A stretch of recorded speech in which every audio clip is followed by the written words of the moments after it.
Normal delivery C section delivery से तो बहुत आरामदायक होती है। नॉर्मल डिलीवरी में ये होता है कि कष्ट ये है कि आपको हल्का सा लेबर पेन महसूस होगा, जो कि ज़्यादा समय के लिए नहीं होता है। हो सकता है कि आपको 4 घंटे, 5 घंटे, 6 घंटे या 8 घंटे ही महसूस हो, तो उन्हीं समय सिर्फ दर्द होगा। लेकिन सी सेक्शन डिलीवरी में एक तो रिकवरी बहुत ज़्यादा होगी, आप अपना ख्याल रखोगे कम, बच्चे को ज़्यादा ध्यान रखोगे, मतलब टाइमिंग की बहुत प्रॉब्लम हो जाती है।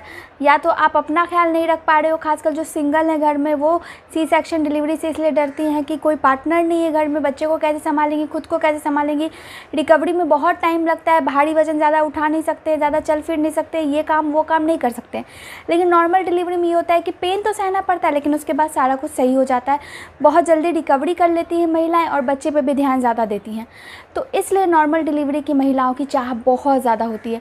नॉर्मल डिलीवरी के लिए कुछ ऐसी चीज़ें हैं जो कि बुजुर्गों के द्वारा, जो कि बहुत सारे उन्होंने डिलीवरी देखी है, जैसे कि मेरी नानी ने बहुत सारी डिलीवरी घर में देखी है, कि जो बड़े बुजुर्ग होते हैं उन्होंने काफ़ी डिलीवरीज़ देखी हुई होती हैं, और जब वो बातें बताते हैं कि ऐसे अगर लक्षण हो रहे हैं, या फिर आपके पेट को देख के वो अंदाज़ा लगा लेते हैं कि आपकी डिलीवरी बिना इंटरनल चेकअप के ही कि इतने दिनों में हो जाएगी। उनके पास बहुत एक्सपीरियंस होता है, बहुत सारे टिप्स होते हैं और बहुत सारे एग्जैक्ट कंफर्म पॉइंट्स भी होते हैं कि जो देख के ही बता दे कि ये सारे लक्षण हैं तो नॉर्मल डिलीवरी पक्की हो सकती है।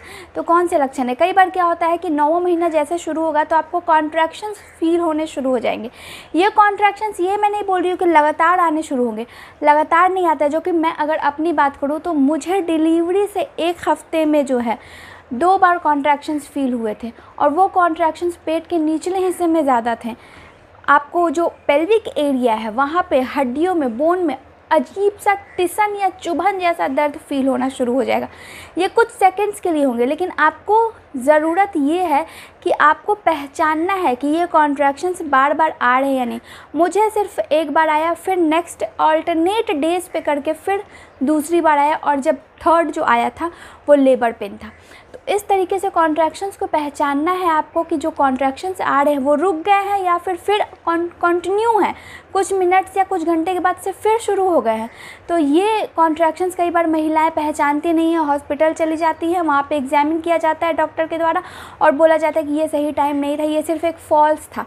ये फॉल्स आता क्यों है? तो फॉल्स अपने इसलिए आता है क्योंकि बॉडी नॉर्मल डिलीवरी के लिए खुद को तैयार करना शुरू कर देता है। पेल्विक एरिया में जो बच्चा है वो आके स्थित हो जाता है, और जैसे जैसे वो नीचे की तरफ अब धीरे धीरे खिसकना शुरू करेगा, कॉन्ट्रैक्शंस आपको फील हो सकते हैं, कमर में दर्द फील हो सकते हैं, पीठ में दर्द फील हो सकते हैं, लूज़ मोशन होना या आपको कॉन्स्टिपेशन जैसा फील होना। कई मैंने बताया है कि पॉटी ना आते हुए भी फील होना, होता नहीं है लेकिन फील हो रहा है। ये क्यों हो रहा है? क्योंकि बेबी जो है वो धीरे धीरे अब बाहर आने को तैयार हो रहा है। बार बार यूरिन के लिए जाना, यूरिन ब्लैडर दबाव को अब नहीं संभाल पा रहा है, इस वजह से हल्का सा भी यूरिन स्टोर होता है, तो बेबी के भारी वजन के कारण यूरिन तुरंत निकल जाता है। तो फ्रीक्वेंट यूरिनेशन होना, बार बार यूरिन के लिए जाना, अगर ये सारे लक्षण दिख रहे हैं तो आपकी नॉर्मल डिलीवरी हो सकती है, और ये लक्षण आपके ड्यू डेट से पहले आने शुरू हो जाते हैं। जाते जाते इस वीडियो को लाइक, चैनल को सब्सक्राइब और कॉमेंट करते जाएँ। धन्यवाद।